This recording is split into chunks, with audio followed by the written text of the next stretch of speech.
Bilarmidingiz, motor muammolarining deyarli 80% oddiy texnik xizmat ko'rsatish harakatlari bilan hal qilinishi mumkin. Bu haqiqat. Haydovchilarning aksariyati kichik muammolarga e'tibor bermaydi. Vaqt o'tishi bilan ular qimmat ta'mirlash va nosozliklarga olib keladi. Lekin yaxshi yangilik shundaki, men sizga mashinangizning ishlashini oshirish, yoqilg'i sarfini yaxshilash va motor umrini uzaytirish uchun 5 ta oddiy, lekin juda samarali maslahatlarni ochib beraman. Oxirigacha qoling, chunki so'nggi maslahat haqiqiy o'yin qoidalarni o'zgartiruvchi bo'lib, hatto ba'zi mexaniklar ham uni o'zlarida saqlashni afzal ko'radi. Boshladik. Birinchi raqam, havo filtrini muntazam tozalang yoki almashtiring. Mashina ham siz kabi nafas olish kerak. Havo filtri chang, mayda chiqindilar va boshqa iflosliklarning motor ichiga kirishini oldini olishda muhim rol o'ynaydi. Agar havo filtri iflos bo'lsa, u motorni kisloroddan mahrum qiladi. Natijada mashina sekin tezlashadi, yoqilg'i sarfi oshadi va hatto dvigatelda nosozliklar yuzaga kelishi mumkin. Yaxshi tomoni shundaki, bu eng arzon va eng oson ta'mirlardan biri hisoblanadi. Agar filtringiz qoraygan va iflos bo'lsa, uni darhol almashtiring. Ko'pchilik havo filtrlari 20 yevrodan kam turadi va ularni bir necha daqiqada almashtirish mumkin. Havo filtrini almashtirish uchun avvalo uni toping. U odatda motor yaqinida yoki motor bo'limining yon tomonida qora plastik qutida joylashgan bo'ladi. Qutini oching, qisqichlarni yeching yoki vintlarni olib tashlang. Filtrni ehtiyotkorlik bilan chiqarib oling va yangisini o'rnating. Qopqog'ini yana qisqichlar yoki vintlar bilan yopib qo'ying. Agar filtringiz biroz chang bo'lsa, uni siqilgan havo bilan ham tozalashingiz mumkin. Buning uchun uni biroz qiyalay holda ushlang. Shunda zarar yetkazmaslik uchun havoni ichkaridan tashqariga qarab puflang va kirlarni chiqarib yuboring. Havo filtrini muntazam tozalash motorning ishlashini yaxshilaydi va uning xizmat muddatini uzaytiradi. Toza filtr bilan motoringiz yaxshiroq nafas oladi, tezroq javob beradi va kamroq yoqilg'i sarflaydi. Agar siz tez-tez changli yo'llarda harakat qilsangiz, filtrni har 15 ming kilometrda tekshirib turish tavsiya etiladi.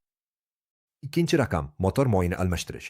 Hammamiz moy almashtirish muhimligini bilamiz, lekin noto'g'ri turdagi moy ishlatish motoringizga haqiqatan ham zarar yetkazishini bilarmidingiz? Ko'plab haydovchilar qalinroq moy yaxshiroq himoya qiladi deb o'ylab, uni ishlatishadi, lekin aslida u motor ichidagi harakatlarni sekinlashtirib, samaradorligi va quvvatini kamaytirishi mumkin. Har doim ishlab chiqaruvchi tavsiya qilgan moyning yopishqoqligidan foydalaning, chunki u aynan motoringiz ehtiyojlariga moslab ishlab chiqilgan.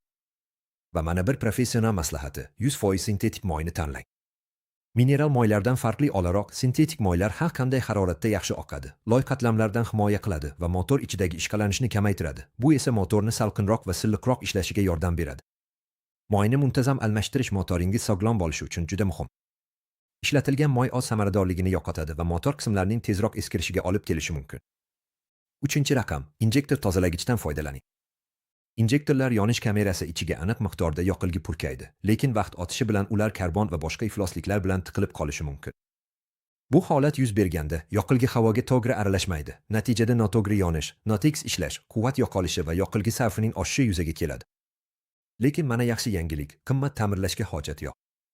Yaxshi sifatli injektor tozalagichdan foydalanish katta farq qilishi mumkin va sizga dvigatelni samarali ishlashini tiklashga yordam beradi. Agar dvigatelingizda doimiy notekis ishlash yoki titrash muammolari bo'lsa, yonilg'i tizimini professional tozalash zarur bo'lishi mumkin. Mana qanday qilish kerak? Avvalo, ishonchli brendning injektor tozalagichidan bir flakon sotib oling.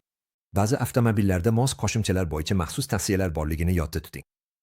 Mosligini aniqlash uchun qo'llanmani o'qing yoki bak qopqog'ini tekshirib ko'ring. Keyin yoqilg'i darajasini tekshiring. Bak deyarli bo'sh yoki hech bo'lmaganda yarmidan kam bo'lishiga ishonch hosil qiling. Bu tozalagichning yangi yoqilg'i bilan samarali aralashishini ta'minlaydi.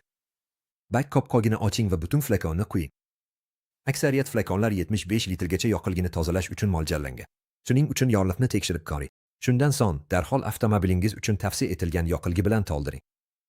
Bu aralashmani yaxshilaydi va butun tizim bo'ylab yaxshi taqsimlanishini ta'minlaydi. Dastlabki 80 dan 150 kilometrgacha sekin harakat qiling. Bir necha 100 kilometrdan so'ng siz avtomobilning ishlashi va yoqilg'i sarfida sezilarli yaxshilanishni ko'rasiz.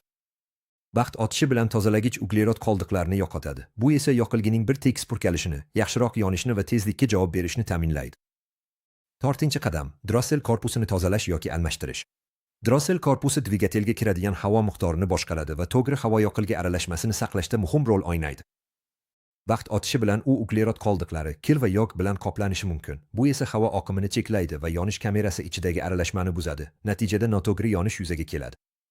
Ifloslangan Drossel korpusi notekis ishlash, dvigatelning ochib qolishi va yoqilg'i sarfining oshishiga olib keladi. Lekin yaxshi tomoni shundaki, Drossel korpusini tozalash yoki almashtirish murakkab ish emas. Buni bemalol uyda o'zingiz qilishingiz mumkin. Avvalo, Drossel korpusini toping. U odatda havo filtri va kirish kollektorining orasida joylashgan bo'ladi. Qisqichlarni bo'shating va Drossel klapaniga kirish uchun havo kirish trubkasini olib tashlang.